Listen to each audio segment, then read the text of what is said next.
فرمایا جنت جے گھر ہے جیندہ نا دار الفرح ہے، او گھر او آدمی داخل تھی سی جیڑا دنیا تے اپنی اولاد کو خوش رکھ دے۔ اولاد کو خوش رکھن دا معنی اے نہیں کہ کوئی جھوٹے قصے سنا کے خوش رکھن ہے، جھوٹیاں گالی سنا کے خوش رکھن ہے۔ جیویں ماں سدیندی اپنے پتر کو آج فلاں چیز دے ہاں، حالانکہ دیون دے ارادہ نہیں ہوندا نہ دیندی ہے، کوڑ مار کے سدیندی ہے۔ فرمایا اے بھی جھوٹے این تے بھی گناہ ہے۔ جھوٹی گالی کر کے جھوٹے دلاسے اولاد کو نہ دو، سچ سکھاؤ تاکہ آج جو اولاد سچ سکھ سی کل سچ بولے سی، سچ دی عادی بڑھ سی۔ فرمایا ہوں گھر کون داخل تھی سی؟ فرمایا او آدمی داخل تھی سی جیڑا اپنی اولاد کو خوش رکھ دے۔ خوش رکھن سچ نال ہے، حرام کما کے کھواون تاکہ اولاد خوش رہے نہیں، یعنی حلال کما کے حلال کھوا کے سچ بول کے جیڑا آدمی اولاد کی ضروریات پوریا کریں دے، اولاد کو خوش رکھ دے۔ فرمایا اے خوش نصیب اون گھر داخل تھی سی دار الفرح، یعنی خوشی دا گھر، کیونکہ این دنیا تے اپنی اولاد کو خوش رکھے۔ اللہ تعالیٰ این خوش رکھن دی بدولت اون آدمی کو جنت اون گھر داخلہ نصیب فرمائے سی۔ دسو ماں تو ودھ کے بھلا اولاد کو کبھیا خوش رکھ دے؟ ماں تو ودھ کے اولاد کو بھی کوئی خوش نہیں رکھتا۔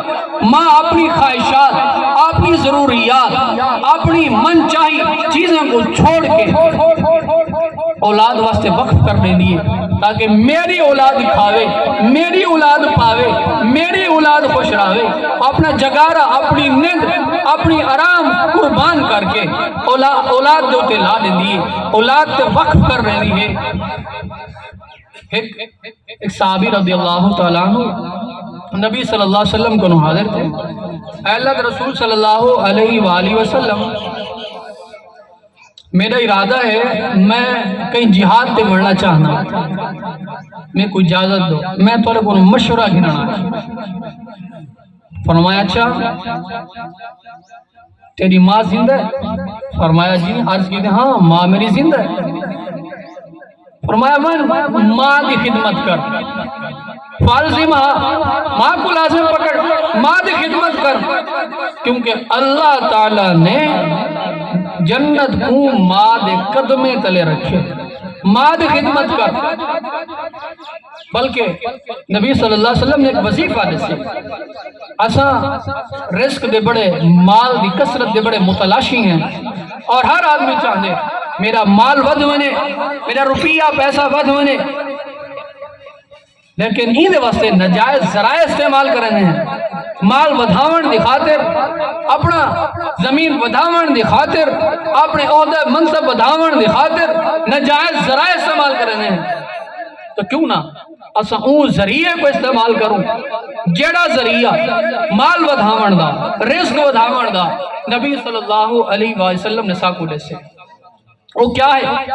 آپ صلی اللہ علیہ وآلہ وسلم نے ارشاد فرمائے کہ جیڑا آدمی اے چاہندے کہ اللہ تعالیٰ ان دے رزق کے برکت دے وے، اللہ ان دی عمر ودھا دے وے، او کو چاہیدہ ہے کہ او اپنی ماں دی خدمت کرے، اپنے والدین دی خدمت کرے، والدین دے نال حسن سلوک کرے۔ اے عمل اساں نہ کرے سو، مال کی بے کنو دعا کراون پہنچ بے سو۔ اللہ دے بندے، آپ صلی اللہ علیہ وسلم فرمائے ترے آدمی ایسے ہیں جن دی دعا کی رد نہیں جیندی، انہیں جو ہے خوش نصیب او ماں پیو ہے کہ جس وقت وہ اولاد واسطے دعا کریں دے اللہ تعالیٰ انہوں دی دعا کو رد نہیں کریں گا۔